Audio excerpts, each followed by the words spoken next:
Well folks, welcome back to the workshop and happy St. Patrick's Day to you all. As you can tell by the green shirt, I'm just back from the parade there not so long ago. Today I'm going to be doing, I'm going to call it a different format of video.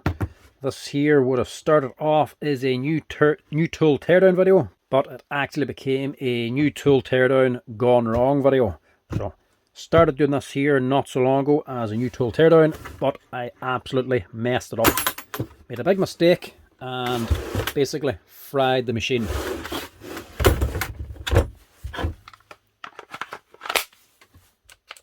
Nothing. Here's one indicator, there we go. Battery's fully charged, drill's doing nothing. What happened was, ooh, that's under tight. Here in the workshop I can have a lot of stuff lying around basically, and the particular day I want to do a teardown on this here. The bench is basically full of stuff, a lot of other batteries and machines sitting about. Picked up the wrong battery, I went to stick it on. I think it was one of these here, or it might have been a skill one. But basically, these here will actually fit this FF Group on. They'll go on, not a very good fit, but the contacts make contact. Problem is, they're actually a reverse polarity compared to the proper battery. So neutral is on here, this one's actually live. So basically, when this went on, she popped. She put the wrong current through the wrong direction. So if you ever do this here, stick the wrong battery in and it's the wrong polarity, you're just going to get a wee puff of smoke and a little pop. And that's what happened here. What I think happened from memory was it blew or popped a diode inside. So on the board there's actually a built-in diode for this here, one-way diode to stop current going the wrong way. If you obviously put the wrong battery in the wrong way around, it pops the diode. So that's blue here. So basically, that just put a stop to the teardown video. Wasn't really going to go any further. This was only just sent in by not FF Group or a shop or anything. This is actually sent in by a supplier for the shop I work for. They wanted to know if this brand and drill was actually any good. They sent it a few different things just to get my opinion on them, but I've done a wee video on them anyway and I posted it on YouTube. I think it must have been about a year or so ago. But actually quite happy with the drill. It's a decent enough brand. Always kind of liked them. They're not a cheap and cheerful brand, but they're a little bit more expensive than cheap and cheerful stuff. Basic enough tools, but they probably work out about half the price of a main brand one. But they're a little bit more expensive than cheap and cheerful because this is one of the reasons I actually like them. They can be repaired. You can buy spare parts for these things. Seeing as you can actually get the spare parts for it, I thought there may as well just go ahead and do the teardown video on it anyway, and also make it into a repair video and actually show that these things basically can be fixed. You can get the spare parts. So that's what we're going to do today. A new tool, FF Group, teardown and repair video. So we're going to actually change the board on this here, which I have already ordered and got already. Now, not to say that this was just an overnight order. It took a few weeks to actually get this. Obviously, they're only a cheaper brand. Parts aren't as readily available, but they are available, but you just have to wait for them. Well, one of these numbers is the right number. I think it's this one here for the electronic board. It's been a few weeks ago that I actually got this, so we'll stick this here on. This thing, I think it costs from memory about 40 or 50 euro for this here control board. So, isn't the cheapest thing in the world, but it's a lot cheaper than the main brands. So we'll set that aside to one for now, and we'll actually get onto this thing. Just strip it apart as normal, see what it's like inside, and then actually repair the damage that I done myself. So the actual feel of this drill, obviously she's not running, isn't actually too bad. She's a wee combi drill anyway, with the drill, screw and hammer mode. As always, I prefer not to have the hammer mode, but generally that's what most people look for. But she has a nice wee metal chuck on her. She's not the worst kind of thing in the world. She's fairly solid. And she's built a little bit like the bigger drills with the metal gearboxes. Has a removable back cover as well. It's not just one whole piece. But nice overmolding on it. Like most of the FF Group stuff, they don't spend an awful lot of time and money on the actual body of the machine. So the molding on it ain't the best. But she's still a 3-pin battery connector down here. But I was actually using this before I blew it. So I actually had this in a couple of videos where I was doing tiling. Using it for mixing adhesive and mixing grout, stuff like that. Using it for mixing paint too. Basically just had a whisk stuck on it for a little while. But she has actually quite a nice wee tool. all torque heads in this thing as well. Obviously this has been opened already. It was opened, realised the damage had done, went to repair it, didn't bother, and then sort of just shelved it, put it back together again, just leave it for spare parts or something. It's only a few months later I decided to actually go ahead and order the parts. But like I say, it took a few weeks for the parts to come in. So remove the back cover. It's a 605 bearing on the back.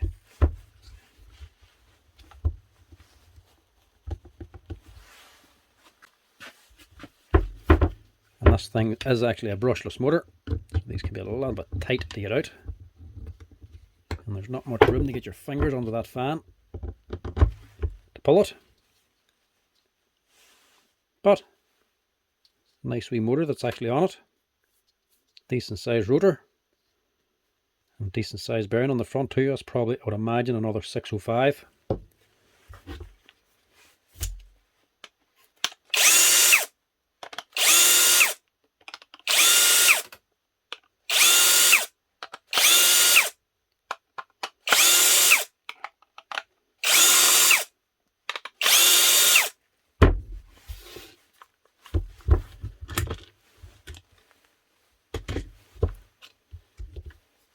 So nice wee gearbox unit. We'll get into that in a minute. And then a wee stator, switch and controller. So compared to some of the other wee cheap and cheerful ones, a little bit more to this one. Obviously she has a third pin on it as well for more battery protection. A little bit better switch, not massively better, but there's a little bit more to her. And it looks, yeah, that is replaceable as well. But of the field itself, the actual stator is a wee bit more advanced. It actually has a PCB board on it as well, with some Hall effect sensors as well, just like the big brand ones. But not much in the way of protection on her. Some of them you'll get a wee bit of silicone or adhesive or something put onto the Hall effect sensors to actually keep them more rigid and a wee bit more watertight. This one not so much. So you wouldn't want to be getting this thing too wet anyway. But the stator is replaceable. You can pull out this here wee connector. Obviously the controller is replaceable and the switch. And that there's just the inside, because I actually had this pulled apart already to see what it actually blew. What was it again now? It's been a long time since I actually looked at this. Yeah, that wee boy there, look. Blew that in half. Now, I was going to repair it, but didn't know the spec of it and couldn't get that exact part. Well, didn't spend an awful long time looking for it, but the wee bit of time I did spend, eventually gave up. I was going to take it over another drill then, but everything I had was just different, so I didn't bother then. So that's the electronics and the switch. Now the switch is soldered on as well. A little bit more tricky to change, but still able to be done. That's just the bottom of the actual controller that was all potted into. So change lever and gear selector, and then your body. Like I say, they're not well advanced and the bodies on them. Rigid enough, but not massively. This here moulding here that allows for the rubber overmoulding to go on. Because she's pressed down, it makes it a little bit more flexible. So it's not totally rigid, but together, the actual two halves are together. That isn't so bad. She's actually quite tight, but not the most advanced thing. A wee bit rough around the edges. A little leaf spring up on there as well for the change lever with the gear selector. And the actual colour as well, the yellow. It's a lot more vibrant, the inside a lot brighter. The outside is a little bit duller or something. But I suppose you don't want it too close to a DeWalt. I'll leave that to one side. I'll get on and have a look at the gearbox. So the gearbox, I really should have taken that chuck off before I dismantled the whole thing. I'm going to have a hard time taking that off now, or will even bother. I think it's sometimes fairly easy to take off when they're brand new to the box, but I've been using this one a little bit, and for mixing of all things, Let's see if the screw will actually even come out first. Nah, not budging. Right, might just leave the chuck actually. She's actually a decent wee metal chuck that's on it. Not branded obviously, not for this price of drill. But seems tight enough. The gearbox under the chuck, you basically just got two plastic sleeves anyway, and then you just got your hammer section mode. So the spindle with two metal rings just gives you a wee bit of vibration. It actually makes you think it's a hammer drill, but it's not, just vibration mode or rattle mode basically. Rattle's a tool apart, all it's doing. Then a few bearings in for holding that on, so not much on that side anyway, so we'll just stick to this end. See if I've actually taken the chuck off of this thing. Now you would nearly think this is just a plastic gearbox, going with the colour of it. But it is actually an aluminium metal gearbox, so it is, just heavily painted. So surprised to see that there. Actually would have thought this was a plastic gearbox, but it is actually aluminium. The gear change lever, like the wee me-lift drill, is actually heavy duty. Unlike some of the other brands, or even the bigger brands, they're not normally that there thick. So a very good heavy duty lever. Not just going to give you much advantage, but it's nice to see things bulked up a little bit. Take that off, and this should be a wee twist top. Twist it one way. You can take it out. Now, the only thing we really want to see in these here gearboxes is what's on the bottom, how good they are. Is there a locking gear for stopping the spindle moving whenever you're tightening the chuck, and for the low speed, as the locking gear been locked to the plastic housing, or is there a metal locking gear inside, which actually is very good for the bigger metal gearbox drills, which you'd want to have in this thing. Cheaper ones are just going to have the teeth and the plastic housing. We want to know, is there a metal gear to make sure it doesn't strip out. And actually straight away, this is a little bit better actually. Even the little gears here have little tiny needle bearings built into them. Normally you see that there in the heavier duty main brand ones. Most gears are just going to be a straight gear onto the spindle. It's only the better ones that have little needle bearings on them. So that's good for a start. That's your top planetary. Your top gear. And then under here you should have 5 bigger gears. These will not have needle bearings. Only the top 3 that has the needle bearings on them. They're dealing with more speed. That's why you want the needles. The further on you go, the bigger the gear reduction. You're losing the speed and you're increasing the torque, so you need the strength. So these ones are a little fatter as well, because they're what's actually running on this here selector gear. So your change lever, wherever I threw it, there it is there, is actually hooked onto this. So whenever you change gears, it's actually moving this up and down. When it's up, it's free to move around, so giving you higher speed. And when she's down, she locks on, and she's stationary, it can't spin at all, so it gives you your low speed. The question is, what is it locking into? So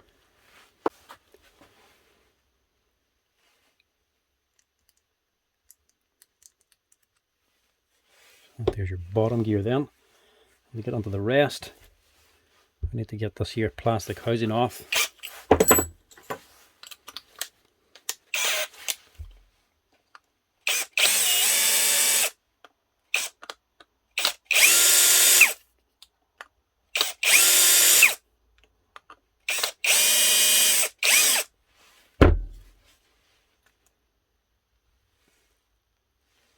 Yeah, that's what we want to see. So she is a little bit better. Onto some of the DeWalt, smaller DeWalt ones, and the Hikokis, even the brushless stuff. Some of the Hikokis and the DeWalts will still have wee plastic teeth and this here gearbox housing. It's just only plastic. Nylon plastic, glass fibre reinforced, but still only plastic. Over time, if you're overloading it, putting too much torque or stress through the drill, or constantly meshing the gears or messing up the gear change, you'll eventually start stripping them out. This is what you want. A metal gear. This isn't gear driving anything. It is only there to lock this one in place, so that this cannot be stripped out. It's a more solid and robust mechanism. And that is actually held onto the gearbox itself, so still the gearbox taking the load, but you'll not strip out this housing for that gear. So that's what we want to see. Under there then should be your clutch mechanism. A few steel balls. This is actually your clutch gear. This is actually slipping or going over the top of these here balls whenever you're in the clutch mode. And this here's your bottom gears then. So these will be running the slowest but taking the most load, the most torque. So there's going to be a bigger gear to take the load. There's nothing else on these here. There's no other movement, no other gear going up and down. So these are just bigger for the load that they're under. And at the bottom then you have your little lock gear, which you also want to see. So these two pins is what's actually locking your spindle. So with all this here taken out, the spindle should be able to just turn free. It should be able to just turn the chuck, and that should all turn. But that doesn't move because these two wee balls, every time you turn it, just lock up and lock that spindle.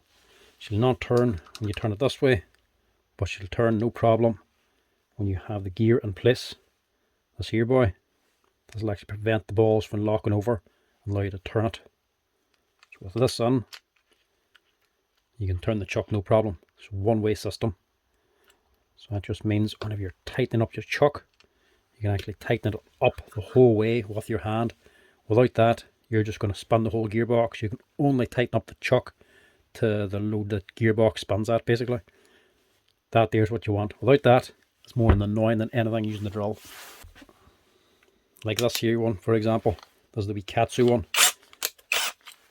So if you put a bit into it, you can tighten it up just with the power of the motor. But if you turn it by hand, you're just turning the motor. There's no lock in this one. So whenever you turn the spindle, you just turn the whole gearbox and motor on its own. So you can't get any torque to actually tighten up the gearbox, tighten up the chuck, unless you actually use two hands, which just ain't the best system. Much better to just lock the spindle so you can tighten this up as much as you want. So not a bad wee machine, to be honest. Good gearbox on it. Nicely made. Good that it's aluminium and it has everything you want in it for a 12mm chuck anyway. Only other thing is you're probably wanting this thing for the money as a better controller. The controller itself's probably good. This only failed only for my mistake, not to do the controller. The better ones will have an aluminium case to enclose the control board in, just so it can act as a heat sink to take heat away from the board. But the plastic ones still do the job. It's only under heavy loads or using for a long period of time that the aluminium ones really come onto themselves. Still rather to see it, but that they're just a wee bit cheaper to actually produce. So get this back together again, and then we'll repair the damage done.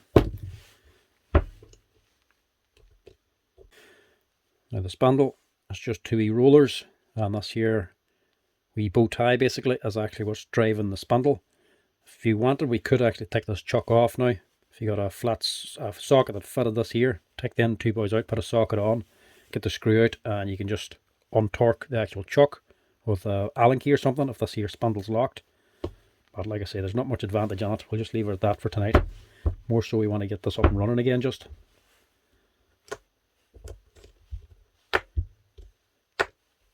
So these wee balls are sitting on top of pins, and then the pins will be on top of springs, which this here clutch ring will be tightened down. So whenever you slacken off the chuck, it slackens off the springs. So these balls aren't pressed up as hard. So they're easier to overcome. That's your little wave gear. They're sitting in there. Yeah, I should take that out for now. Just drop this in again first.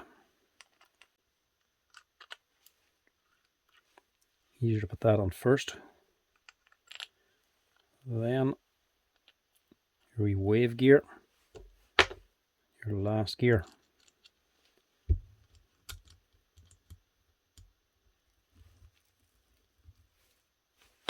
Wrong one.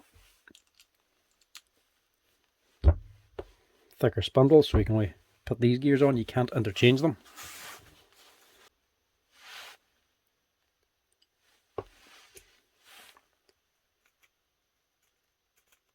locking gear back into the housing, and then make sure you put your housing on the right way.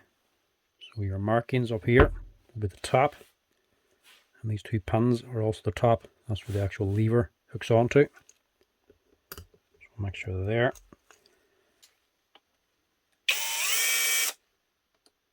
Just make sure they're starting first, and tighten her up.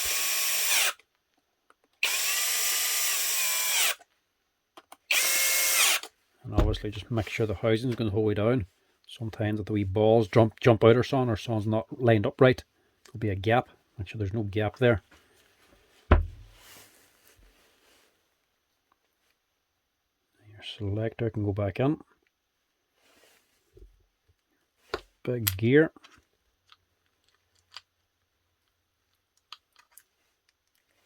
And the big gears on top then. Away with one of the needle bearings now. Look.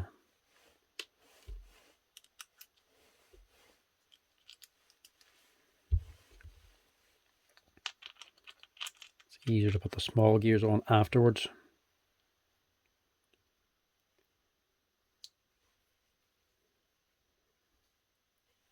You have the small gears on already before you put on like these big gears. They just don't like to drop on too easily.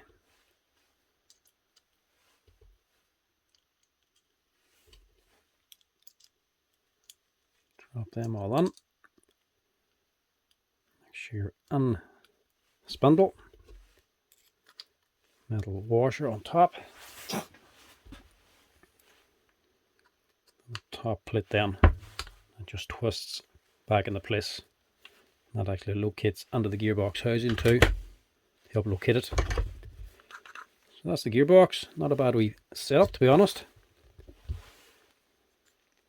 What you'd expect for the price range. But it is justified with the features that's in it. Now just make sure you're putting on the gear change lever. You're going to that there gear.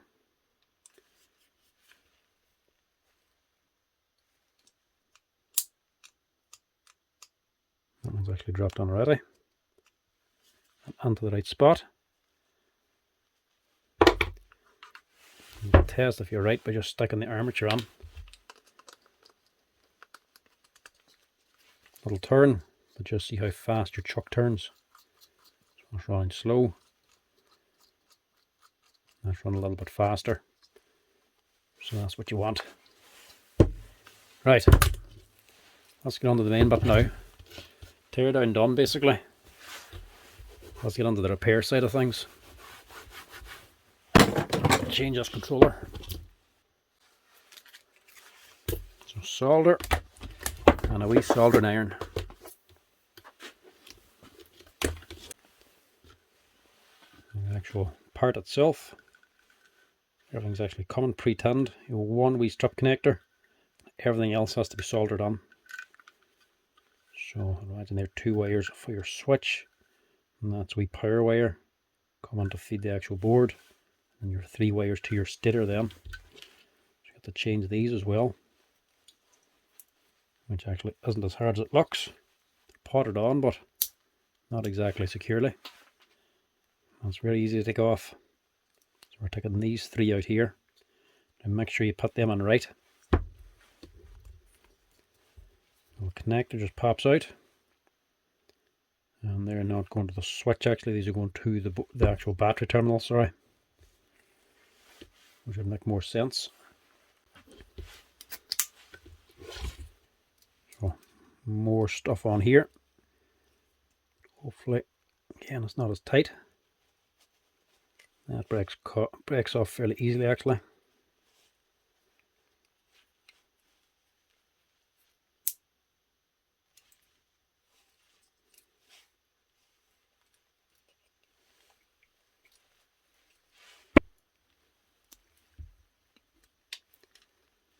That off.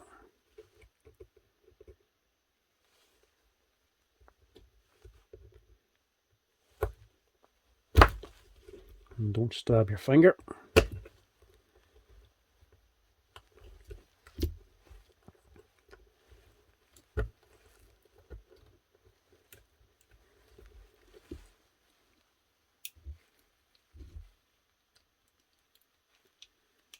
pop that one off.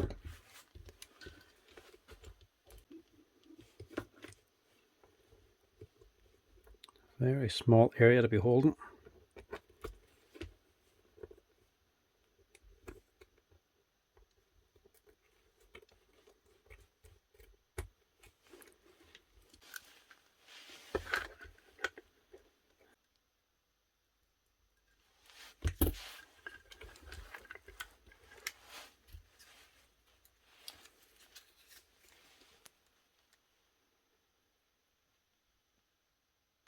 And be careful how much heat you're putting onto this as well, because you're heating up this whole pan here.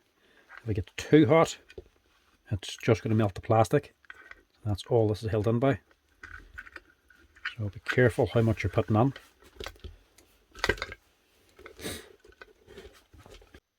Let's be trying to get a bit of extra solder.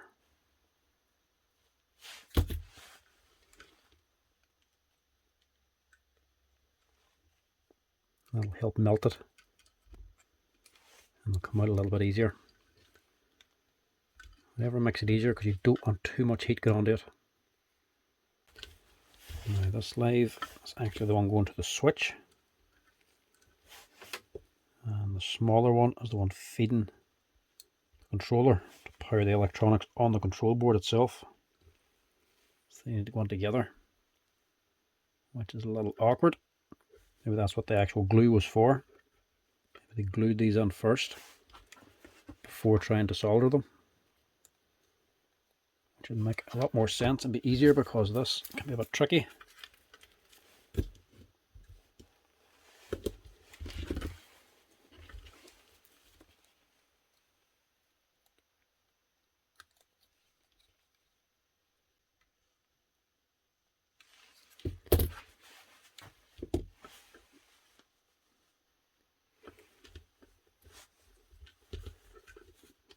Contacts are hot, but we haven't melted them, which is always a good point, which is a good plus. Now, switch, like I was saying, is removable. Let's take that out.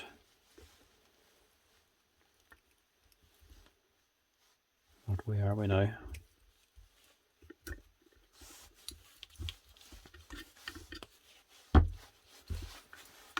Remove that, and remove the lathe going to the switch.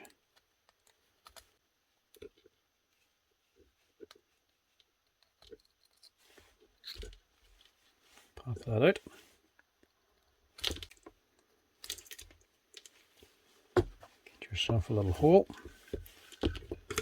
That's that side freed up. So that's going to be sitting like so. This can just drop on here.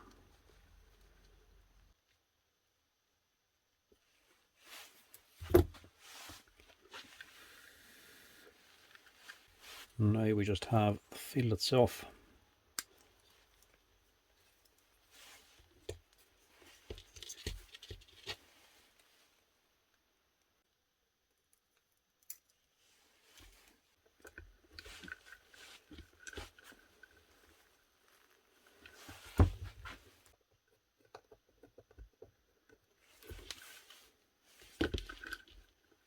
One.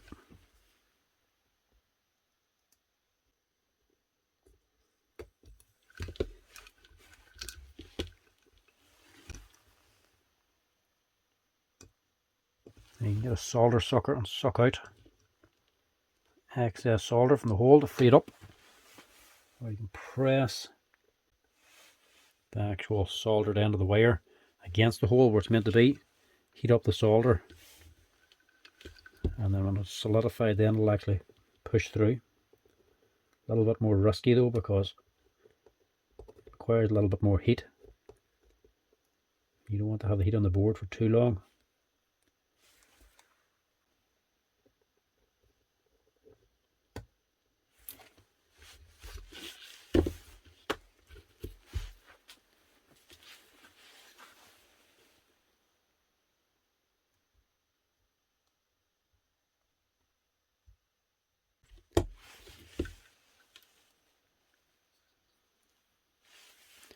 Not pretty. That'll do the job. So we can get rid of that old board now. Our new one's ready to go. The board itself is actually nicely potted on to this plastic holder. It is only plastic, but it is potted on, so it is fairly watertight. Last thing then is just put on a little switch contact then. Just make sure you're putting them on right. Should be that way.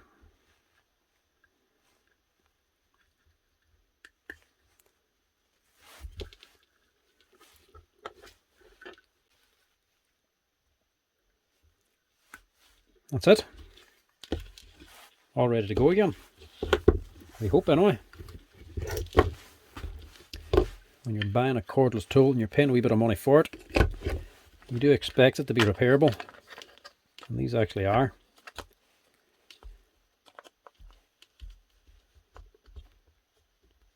Which is always a plus in my book. Mainly because I repair tools.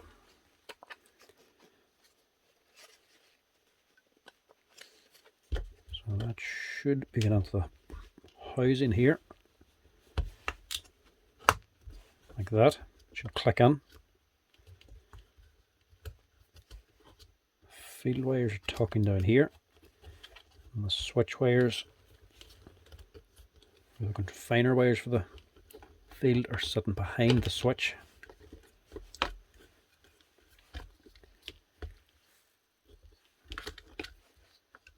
was thinking the LED has to go up here, but it's not. It's actually down over this side.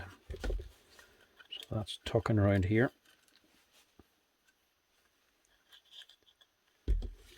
And by the shape of it, it should be under the controller. Has a wee lens as well. So we'll drop that on.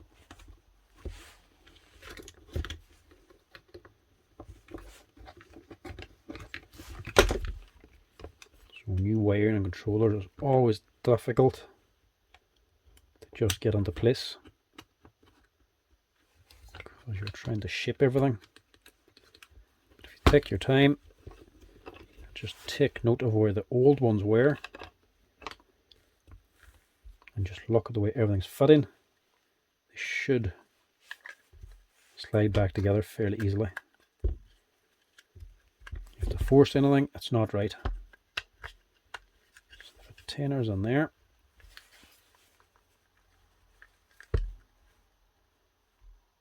That should be tucked in there.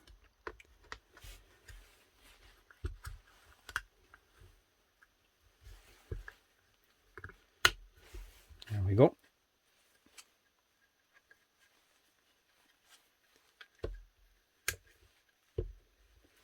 Just make sure none are interfering with the screw holes here.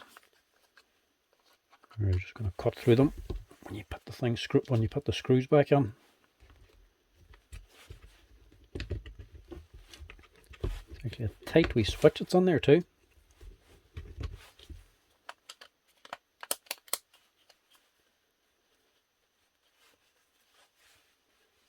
I think we're not bad at that.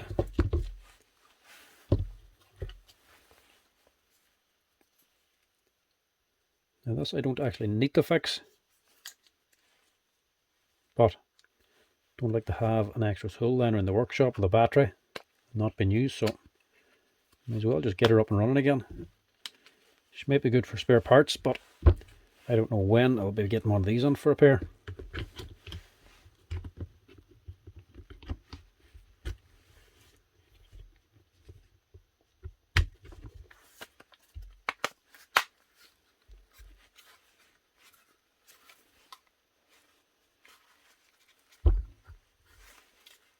It actually goes together quite easily. No, it's too easy.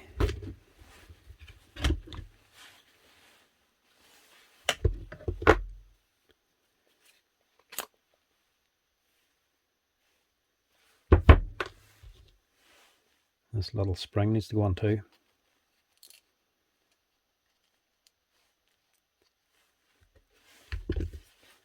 That's for this here.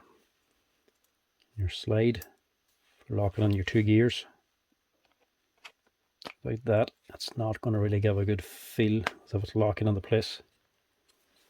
You need that little leaf spring.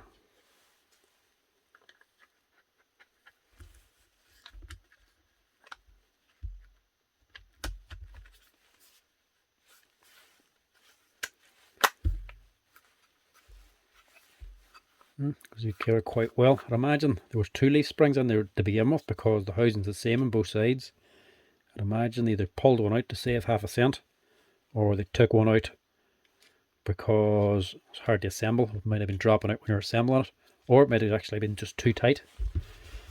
Sometimes that happens on the DeWalt. The wee nail gun, the slide switch can get too tight.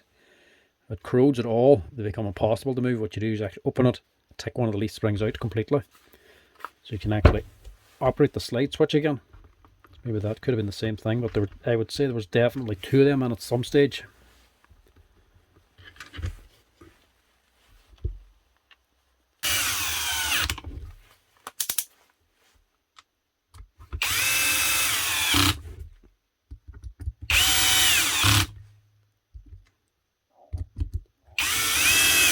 Now, like I say, this isn't a sponsored video, or have been asked to do this video. Just wanted to do it to get this up and running again. Didn't have to do a teardown on it full stop. Was never asked to do one. I just decided to do one night and messed it up.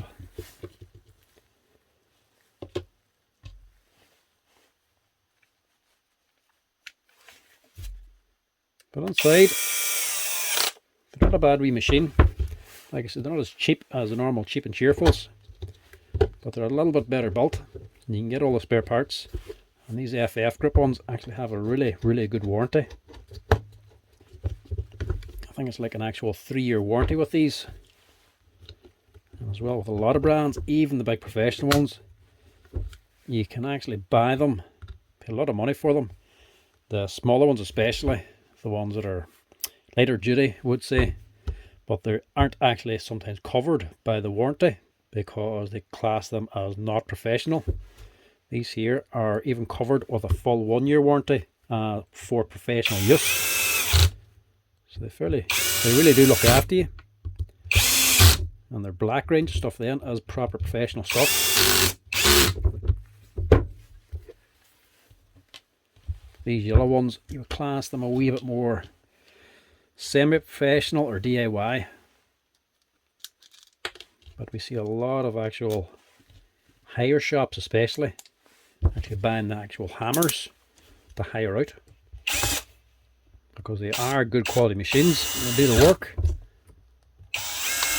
and they're much better priced. And when you have a good warranty with it as well, that's a no-brainer basically.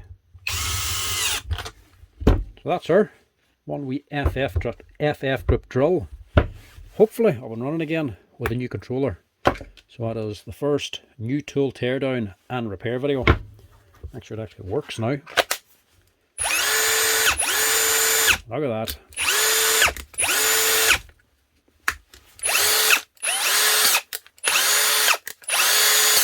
Nice sound the machine. And she has good enough power. And she does have that annoying high pitch whine at the very low speed. Grand the rest of the way, and the trigger's actually quite quick. Some of the cheaper ones, there can be a little bit of a delay. See, that one doesn't have the high pitch squeal, but very fast and the low speed, so it's a little bit harder to control. But the trigger's just a little bit non-responsive as soon as you pull it.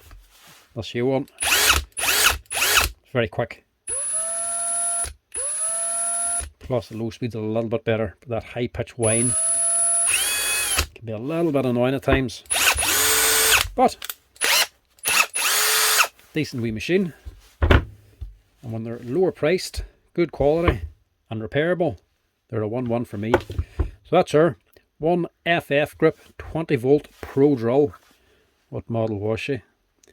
A CHD 65 BL 20 volt Pro. But that's it, folks. That's my first new tool teardown and repair video, simply because I made a mess at the beginning and stuck on the wrong battery. So that's also what happens if you put on the wrong battery in the tool. If the battery polarities are reversed, it's going to blow the board straight away. You get no warning. As soon as you pull that trigger, she blows. Anyway, folks, thanks for watching. Hope you enjoyed this wee quick video. If you're liking the video, as always, give us a wee like and a follow down below. And if you want to support the channel, you can either become members as well or join the Patreon. Any funds gathered with it will actually go on towards new tools to tear down. Anyway, folks, thanks for watching. Chat to you later.